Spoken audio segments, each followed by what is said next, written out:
여러분, 이 속담 아십니까?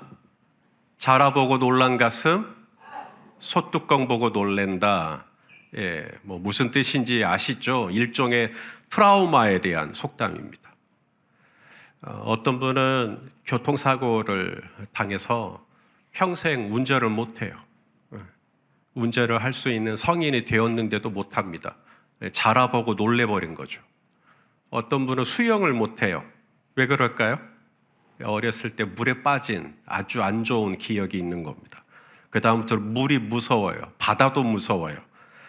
자라보고 너무 놀래버린 거예요. 그래서 소뚜껑 근처에도 못 가는 거죠. 지난주에 말씀을 나눴지만 사도 바울이 비시디아 안디옥에서 무슨 일을 경험했죠? 유대인들이 바울이 설교를 하면 반박을 하고 비방을 하고 또 그 유력한 사람들, 이 비시디아 안디옥 안에서 유력한 사람들을 선동해가지고 그들을 쫓아냈단 말이죠. 이런 걸 경험한 거예요. 거절감을 경험한 거예요. 상처가 있는 거예요. 그러고 나서 오늘은 어디로 오냐면 이고니아라고 하는, 오늘날 터키의 고니아, 이고니아라고 하는 곳으로 옵니다. 도시를 옮겨와요. 그리고 회당이 앞에 있어요. 과연 저 회당에 들어갈 수 있을 것이냐. 내가 직전 회당에서 내가 무슨 일을 겪었는데 반박하고 비방하고 선동하고 쫓아내고 이런 일을 겪었던 바울이 과연 이고니아에 와서 회당에 들어갈 수 있을까요? 없을까요? 오늘 본문에 바울은 들어갑니다. 회당으로 들어가요. 자, 우리 1절 말씀을 같이 한번 읽겠습니다. 시작. 이에 이고니온에서 두 사도가 함께 유대인의 회당에 들어가 말하니 유대와 헬라의 허다한 무리가 있더라. 여기 함께를 한번 빼보세요. 가로 열고 가로 닫고 함께를 빼고 읽으면 이에 이고니온에서 두 사도가 유대인의 회당에 들어가 말하니 어색해요? 자연스러워요? 자연스럽죠? 전혀 부자연스럽지 않죠? 근데 함께, 그러면 여기서 우리는 또 주목해야 돼요. 이 누가복음을 쓴, 사도행전을 쓴 누가가 이 단어를 왜 여기다 썼을까? 빼도 되는데 이 단어를 썼다면 의도가 있는 것이죠. 목적이 있는 것이죠.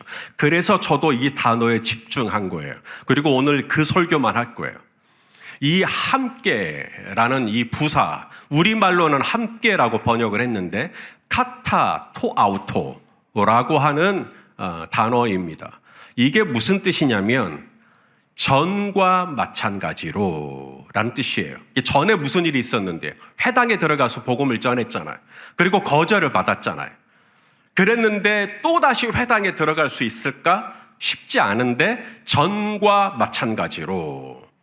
그래서 우리말 개역개정에서는 함께라고 번역을 했지만, 자, 새 번역을 보시면 바울과 바나바는 이고니온에서도, 그 다음 뭐라고 돼 있어요? 이전과, 이것은 원어에 조금 더 근접한 해석을 하고 있는 겁니다. 새 번역이. 원어에 좀 더 충실한 번역을 하고 있는 거죠. 이게 맞아요, 사실. 개역개정도 이렇게 했어야 합니다. 이전과 마찬가지로. 이게 지금 누가가 강조하고 싶은 거예요. 이게 바울에게는 상처가 있고 바울에게는 이 회당에서 유대인들에게 거절을 받았던 아픔이 있고 트라우마가 있지만 그럼에도 불구하고 이전과 마찬가지로 회당에 들어갔다. 지금 이 얘기를 하고 싶은 거거든요. 과거에 그런 경험이 전혀 없어서 회당에 들어가는 것과 과거에 쓴 뿌리가 있는 상태에서 회당에 들어가는 건 전혀 다른 얘기잖아요. 그런데 사도 바울은 이전과 마찬가지로 이전에 거절을 받았고 이전에 상처가 있었고 이전에 아픔이 있었고 이전에 수치심이 있었고 그럼에도 불구하고 이전과 마찬가지로 회당에 들어갔다. 왜 그랬을까? 회당에 들어가면 유대인들이 있잖아요. 왜 그랬을까? 바로 거기에는 사도 바울의 원칙이 있는 겁니다. 원칙. 회당에 먼저 들어가는 원칙. 그게 뭐냐면 이거예요. 자, 로마서 1장 16절 말씀입니다. 읽어보겠습니다. 시작. 내가 복음을 부끄러워하지 아니하노니 이 복음은 모든 믿는 자에게 구원을 주시는 하나님의 능력이 됨이라. 먼저는 유대인들에게요. 그 다음에 그리고 헬라인. 이게 바울의 원칙이란 말입니다. 우선순위가 누구에게 있어요? 그래서 회당에 간 겁니다. 회당은 유대인들이 모이는 곳이니까 근본적으로. 그래서 먼저는 유대인에게요. 아니 그러면 바울은 이방인들을 위한 사도인데 이방인들에게 복음을 전해야지 왜 먼저 유대인에게야?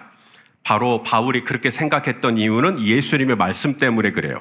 예수님이 마태복음 10장에 제자들에게 비슷한 말씀을 하십니다. 마태복음 10장 5절 6절 읽어보죠. 시작. 예수께서 이 12를 내보내시며 명하여 이르시되 이방인의 길로도 가지 말고 사마리아인의 고을에도 들어가지 말고 오히려 이스라엘 집에 잃어버린 양에게로 가라. 자, 예수님도 우선순위가 이스라엘의 잃어버린 양, 유대인이죠. 이스라엘의 잃어버린 양에게 먼저 이방인의 길로 가지 말고 사마리아인의 길 가지 말고 오직 유대인에게 먼저 가서 복음을 전해라. 12명의 제자를 파송하면서 너희는 먼저 유대인에게 가라. 이 말씀은 오해하시기 쉬운데요. 오해하면 안 돼요. 이는 유대인들을 편애하고 이방인들을 차별하는 말씀이 아닙니다. 아시는 것처럼 마태복음 28장에 예수님은 제자들에게 너희는 가서 모든 민족으로 제자를 삼으라고 했죠. 이방인들을 뺀 유대인들만 제자를 삼으라고 말한 게 아니라 모든 민족으로 제자를 삼으라고 했어요. 또 사도행전 1장 8절에서는 오직 성령이 너희에게 임하시면 예루살렘과 그 다음에 유대와 그 다음에 사마리아와 그 다음에 땅 끝까지. 그래서 예수님의 마음에는, 하나님의 마음에는 근본적으로 유대인들만 구원받기를 원하는 마음이 있는 게 아니라 유대인들도 구원을 받고 더 나아가 이방인들, 땅 끝까지 모든 민족이, 모든 사람이 구원받기를 원하시는 줄로 믿습니다. 하나님이 아브라함을 선택하신 이유는 아브라함만 구원받고, 이스라엘을 선택하신 이유는 이스라엘만 구원받고, 유대인을 선택하시는 이유는 유대인들만 선택받은 구원받게 하시기 위함이 아니고, 하나님은 유대인들을 찾아가서 유대인들을 구원함으로 말미암아 이 유대인들이 모든 민족으로 가서 이방인들에게 하나님의 나라의 복음을 전하는 그 일을 감당하기를 원하셔서 아브라함을 부르시고 이스라엘을 부르시고 유대인들을 부르셨던 것이죠. 저와 여러분도 마찬가지입니다. 왜 하나님이 나를 먼저 구원받게 하시고 나에게 먼저 믿음을 주시고 나에게 먼저 교회를 다니게 하시고 나에게 먼저 이 신앙생활을 하게 하실까? 아직도 내 주변에는 교회 안 다니는 사람이 저렇게 많은데 왜 나에게 이 은혜를 주실까? 그것은 내가 이 사람들보다 더 신실해서 더 의로워서가 아니라 하나님은 나에게 먼저 복음을 듣게 하시고 나에게 먼저 믿음을 주셔서 하나님 나라의 복음을 받아들이게 한 다음에 나만 구원받으라고 나를 선택하신 게 아니라 나를 통하여 땅의 모든 족속이, 저와 여러분을 통하여 내 주변에 있는 이웃들에게까지 하나님 나라의 복음이 흘러가기를 원해서 우리를 불러주신 것을 믿으실 수 있기를 바라요. 근데 의문이 들어요. 딴지는 아닌데 약간 의문이 든단 말입니다. 무슨 의문이냐면 Why 이스라엘? 왜 이스라엘이냐 하는 거예요. 왜 이스라엘? 왜냐하면 이스라엘의 역사를 보면 하나님을 경외하고 하나님만 섬기고 하나님께 신실했던 역사의 흔적보다 오히려 하나님을 거역하고 하나님을 배반하고 우상을 섬기고 이랬던 일이 더 많거든요. 자, 창세기 12장 2절 3절 하나님이 아브라함을 먼저 부르시잖아요. 태초에 읽어보겠습니다. 시작. 내가 너로 큰 민족을 이루고 내게 복을 주어 내 이름을 창대하게 하리니 너는 복이 될지라. 그 다음에 땅의 모든 족속이 너로 말미암아 복을 얻을 것이라 하신지. 아멘. 하나님이 아브라함을 통하여서 큰 민족, 이스라엘 민족을 이루게 하시고 왜 이스라엘을 선택하셨는가? 그것은 이스라엘만 잘 먹고 잘 살라고 선택하신 게 아니라 궁극적으로는 이스라엘도 구원을 받고 그 다음에 어디까지? 땅의 모든 족속이 이스라엘로 말미암아 복을 받기를 원해서 구원하셨는데, 이스라엘은 그렇게 구원을 받고 난 다음, 출애굽기 구원을 받고 난 다음 이스라엘은 무슨 생각이 들죠? 거기서 만족해버리는 거예요. 하나님이 나 구원해 주셨네, 나 이제 천국 가겠네, 할렐루야. 여기서 끝나버리는 거예요. 나를 구원해 주신 이유가 땅의 모든 족속이 구원을 받게 하기 위하여 나를 구원해 주신 건데, 나 교회 다니네, 나 집사 됐네, 나 장로 됐네, 나 이제 천국 가네, 나 이제 하나님 나라 백성이 됐네, 할렐루야. 끝! 이게 끝인 거죠. 아니요. 하나님이 아브라함을 부르시고 이스라엘을 선택하신 이유는 이스라엘이 다른 민족보다 더 영리해서, 숫자가 많아서, 아니면 이스라엘이 재주가 많아서, 이스라엘 땅이 무슨 자원이 많아서 그래서 하나님이 이스라엘을 선택하신 게 아니고, 하나님은 이스라엘을 통하여 온 땅 끝에 하나님의 이 영광, 물이 바다를 덮음같이 여호와의 영광을 인정하는 것이 온 세계에 가득할 것이라고 하는 이 비전이 이루어지기를 원해서 아브라함을 선택하시고 이스라엘을 선택하셨는데, 이스라엘은 오히려 우상을 섬겨버리고 그 다음에 사회적인 불의를 일으켜서 약하고 힘없는 사람들을 약탈하고, 결국은 하나님이 이스라엘을 심판하사 아수르에 의해서 망하게 하시고 바벨론에 의해서 망하게 하시고, 결국은 이스라엘 땅에서 그냥 이스라엘이 망해버려서 바벨론으로, 이방 나라로 70년 이상 이렇게 살아가는 거 하잖아. 이방 나라에서 그냥 포로로 그렇게 하고 왔단 말이죠. 그러니까 이쯤 되면 이스라엘은 소망이 없어요. 이쯤 되면 하나님이 이스라엘을 그냥 폐기하고 다른 민족을 선택하시는 게 더 나을지도 모르겠어요. 왜냐하면 이스라엘은 툭하면 하나님 시험하고 툭하면 하나님 거역하니까. 그런데 우리 하나님은 그런 이스라엘을 버리지 않으시고, 그런 이스라엘을 꺾어내지 않으시고, 그런 이스라엘을 꺼뜨리지 않으시고, 그런 이스라엘을 끝끝내 붙잡아요. 끝끝내 그 유대인의 땅에 당신의 아들을 보내세요. 그리고 유대인들 12명의 제자를 삼으세요. 그리고 유대인들에게 성령을 주세요. 그리고 유대인들을 통해 교회를 하게 하시죠. 그리고 유대인들을 통해 이방인들에게 복음이 전하게 하시죠. 하나님은 끝끝내 아브라함을 통해 주신 약속, 이삭과 야곱에게 주신 약속을 신실하게 이루어 주시는 하나님. 그러므로 오늘날 전 세계에 지금 복음이 퍼졌고 하나님의 교회가 세워지지 않은 나라가 없어요. 저 북한에도 교회가 있어요. 모든 나라에 복음이 들어갈 수 있었던 것은 유대인들이 잘해서가 아니라 그 유대인들을 붙들고 하나님께서 이루시고자 하시는 하나님의 뜻과 하나님의 열심과 하나님의 신실하심이 오늘날 저와 여러분을 붙들고 하나님이 일하여 주시는 줄로 믿습니다. 때로는 우리 자신도 내 자신을 보면서 실망할 때가 있는 것 같아요. 왜 나는 이것밖에 안 될까? 참 목사인데 참 짜잔하다, 참 허접하다, 참 어떤 분이 페이스북에 자기 자신이 찌질하다고 그런 표현을 쓰시더라고요. 저는 찌질까지는 아닌 것 같긴 한데 가끔씩 아침에 일어나면 꼬질꼬질하긴 하지만 아무쪼록 늘 그렇게 내 자신이 참 부족하게 생각이 되어지는데, 우리 하나님은 그런 저와 여러분을 보고 실망을 하시거나 그런 우리의 어떤 부족한 모습을 보고 하나님께서 상처를 받으시거나 그런 게 아니라, 그럼에도 불구하고 이스라엘을 붙들고 끝끝내 하나님의 영광을 온 땅 가운데 퍼뜨리는 축복의 통로로 삼으신 것처럼 저와 여러분의 연약함과 또 우리의 허술함과 또 우리의 자주 넘어짐에도 불구하고 하나님은 우리를 붙드시고 우리를 이 땅을 축복하는 열방의 축복의 통로로, 그래서 우리를 축복하는 자에게 하나님이 축복하시고 우리를 저주하는 자에게 하나님이 저주하시면서 우리를 땅의 모든 족속이 복을 받는 자로 세우시는 그 하나님의 열심이 오늘도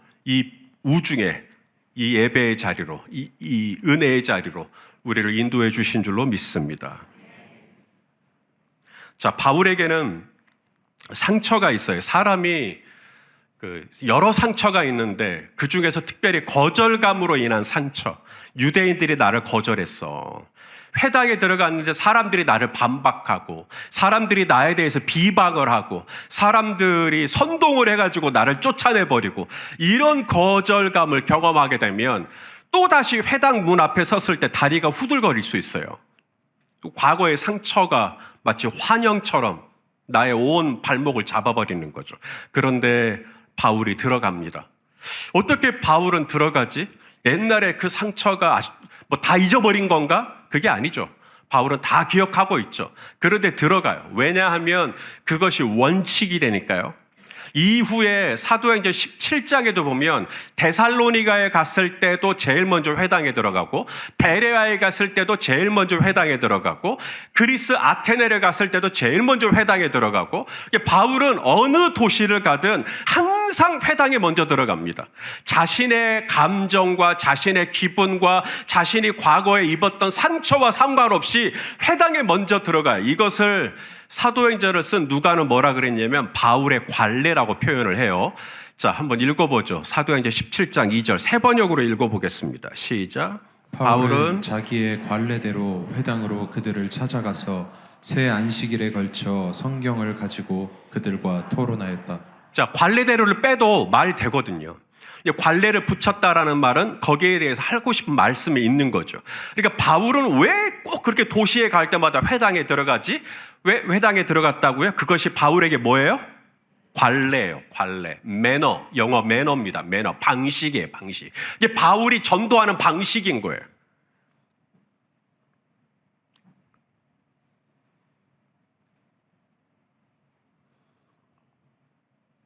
그 안에는 유대인만 있는 게 아니죠.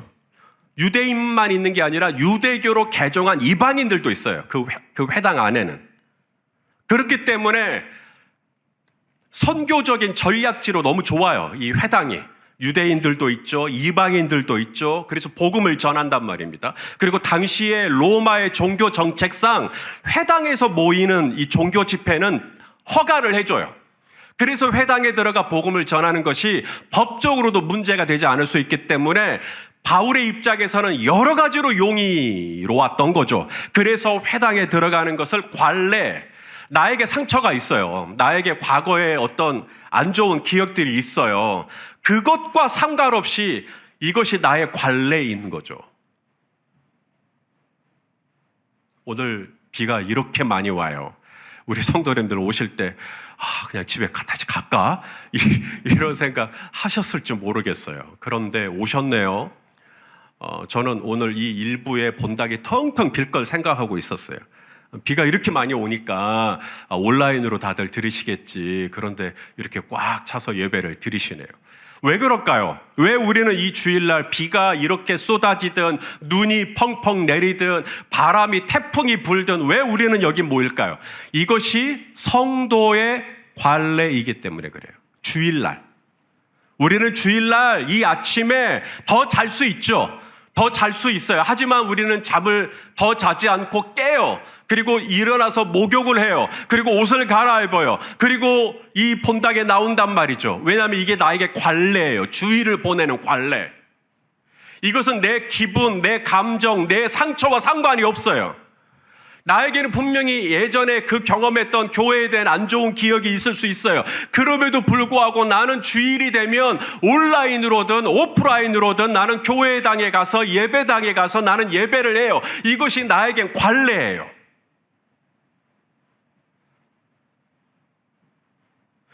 제가 아는 장로님은 택시를 운영하셔요. 택시 드라이버세요. 근데 그 장로님이 어느 날 그런 고백을 하셨어요. 목사님, 저는 택시를 이렇게 운전하는 게 너무 좋아요. 그래서 왜 그렇게 좋으세요? 그랬더니 택시를 타고 이제 손님을 모시고 광주 시내 여러 군데를 가잖아요. 상무동을 간다 그러면 누가 생각이 나고, 또 저기 동구 쪽으로 간다 그러면 또 누가 생각이 나고, 또 어느 건물에 들어간다 그러면 여기 우리 집사님 누구 계시는데? 그러면서 본인은 하루 종일 운전을 하는 게 아니라 하루 종일 성도님들을 생각하면서 기도한다는 거예요. 하나님이 오늘 이 손님으로 하여금 나를 왜 이 학동으로 데리고 갈까? 아, 학동에 계시는 누구 권사님 귀에서 기도하라는 뜻이구나. 그래서 장로님은 그 학동으로 가면서 기도하면서 간다는 거예요. 그래서 자기는 하루 종일 운전을 하지만 하루 종일 기도한다는 거죠. 이것이 그 장로님에게는 관례예요. 누군가는 식사하기 전에 기도하는 게 관례예요. 찔리시는 분 계시죠? 식사하기 전에 꼭 기도하는 것이 관례예요. 직장에 딱 출근하면 책상에 딱 앉아서 제일 먼저 누루 감고 기도하는 게 관례예요. 하나님, 나의 하루의 일과를 주님께 올려드립니다. 점심시간이 끝나고 나서 성경책 한 장이라도 읽는 게 관례예요. 묵상하는 게 관례예요. 출근하면서 유튜브로 설교 말씀 듣는 게 관례예요. 가정예배 드리는 것이 관례예요. 3일밤 예배에 나오는 것이 관례가 되신 분들은 축복이 있을지어다. 나에게는 수요일 저녁에 나는 교회 가서 예배 드리는 것이 관례예요. 주일날 교회 가서 예배 드리는 것이 관례예요. 여러분, 이 관례는 나의 상처와 상관이 없어요. 나의 기분과 상관이 없어요. 나의 감정과 상관이 없어요. 이것은 관례예요. 이건 하는 거예요. 왜? 성도니까, 믿는 사람이니까, 하나님의 자녀니까. 할렐루야. 바울은 상처가 있지만 상처를 넘어서는, 이것은 하나님이 원하시는 관례야. 이것은 하나님이 기뻐하시는 매너야. 나는 이렇게 해야 돼. 본인의 상처가 있지만 상처를 뛰어넘어요. 소뚜껑을 보고 옛날에 봤던 자라가 생각이 나지만 자라를 덮고 소뚜껑이라는 생각을 가지고 현실적인 인식을 가지고 회당 문턱을 넘어가는 것이죠. 왜냐하면 이것을 하나님이 기뻐한다. 먼저는 유대인에게요. 그 다음은 헬라인에게로다. 하나님이 정해주신 원칙을 따라 저 회당으로 들어갑니다 하고 들어가는 것이죠.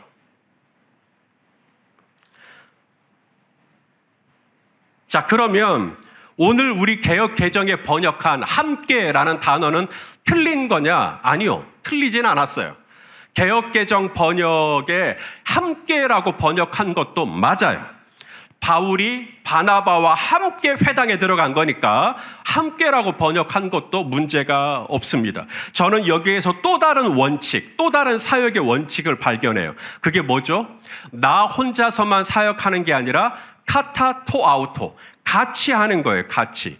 여러분 기억하세요? 지난 비시디 안디옥에서 회당장이 바울과 바나바에게 혹시 우리에게 하실 말씀이 있습니까? 설교 누가 하실랍니까? 라고 했을 때 누가 하죠? 바울이 합니까? 바나바가 합니까?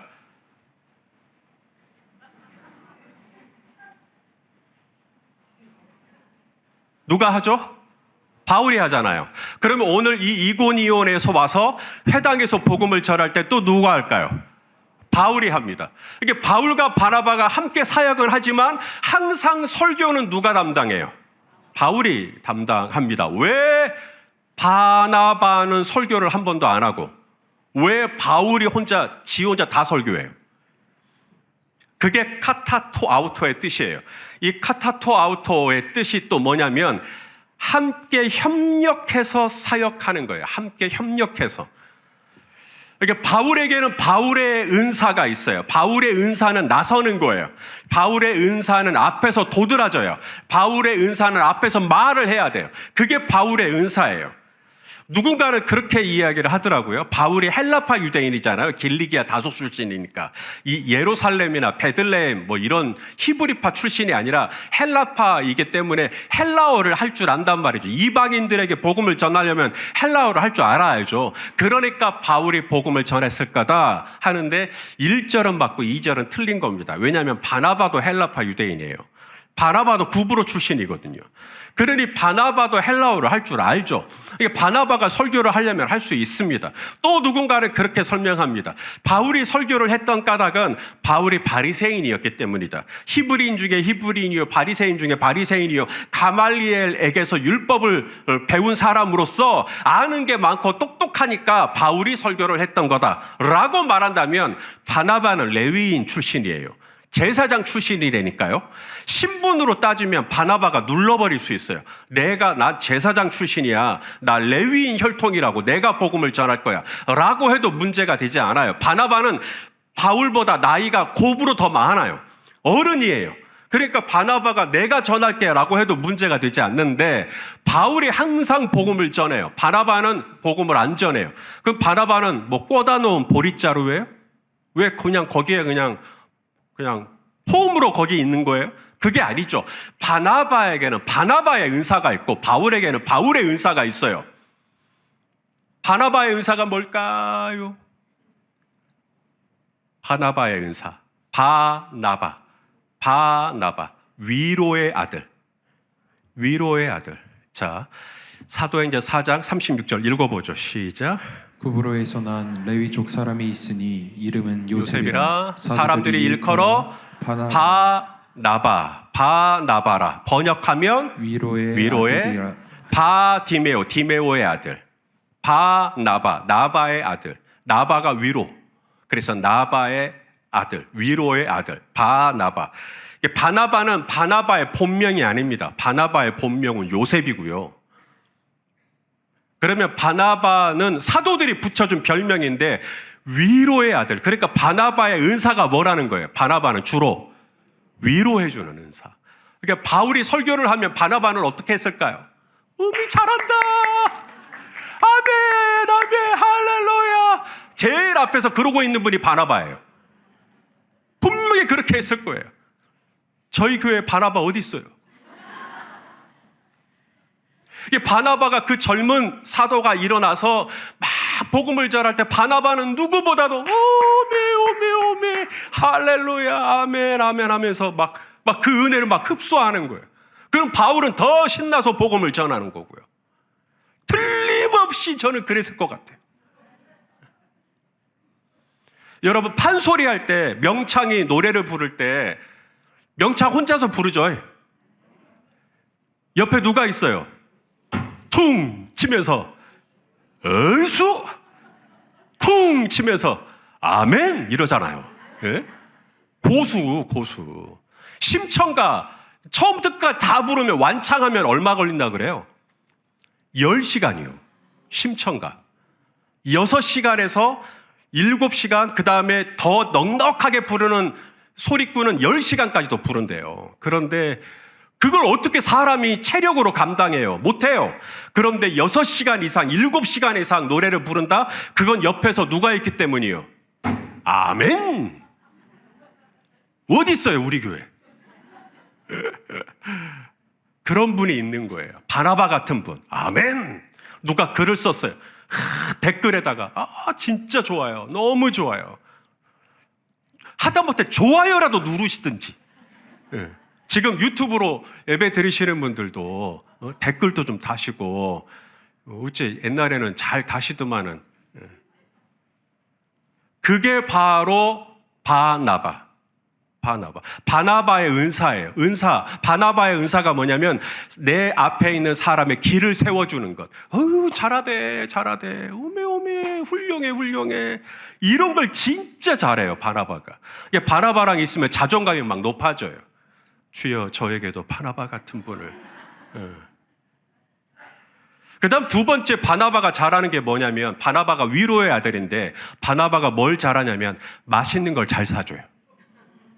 자, 보세요. 4장 37절입니다. 읽어보죠. 시작.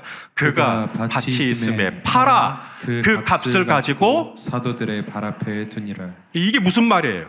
그러니까 바나바는 본인의 물질을 가지고 본인의 배를 불리는 데 쓰기보다는 어떻게 해요? 다른 사람의 배를 불리는 데 쓰는 걸 즐거워하는 은사를 가지고 있어요. 여러분, 이거 은사예요. 이 은사가 없으면 계산이 돼요, 머릿속으로.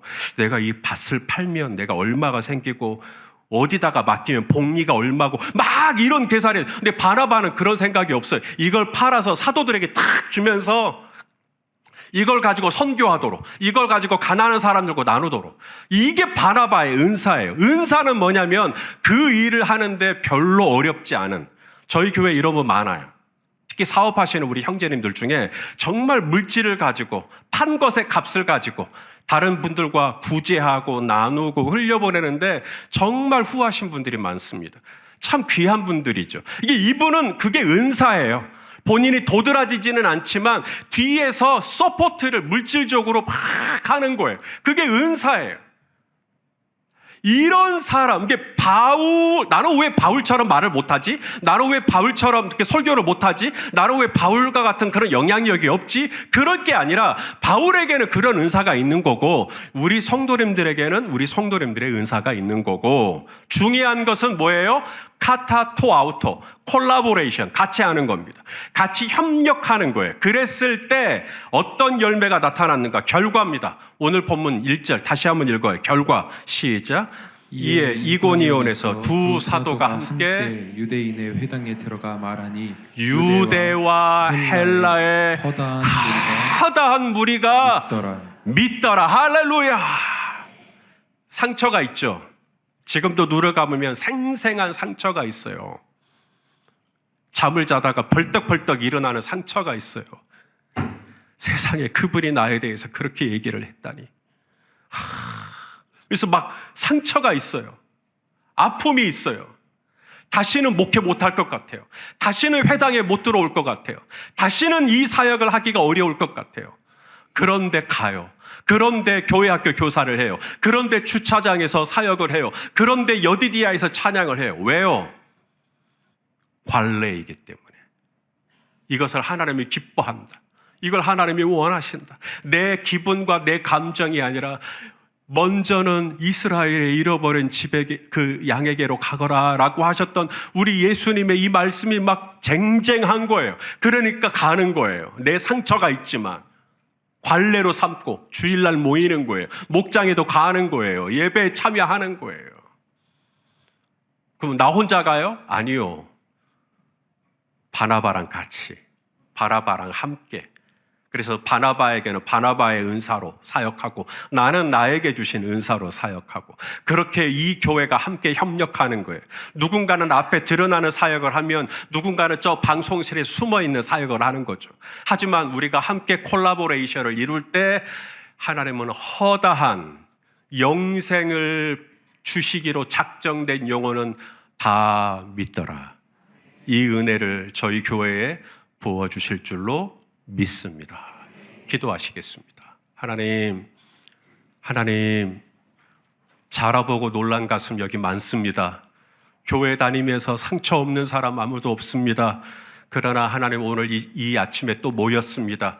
비가 이렇게 마치 하늘에 구멍이 뚫린 것처럼 쏟아지는데도 모였습니다. 이것이 관례이기 때문입니다. 주님, 우리 성도님들을 축복하여 주시옵소서. 하나님, 바울이 바나바와 함께 사역했던 것처럼 우리도 서로 콜라보레이션을 이루게 하여 주시옵소서. 예수님의 이름으로 기도합니다. 아멘.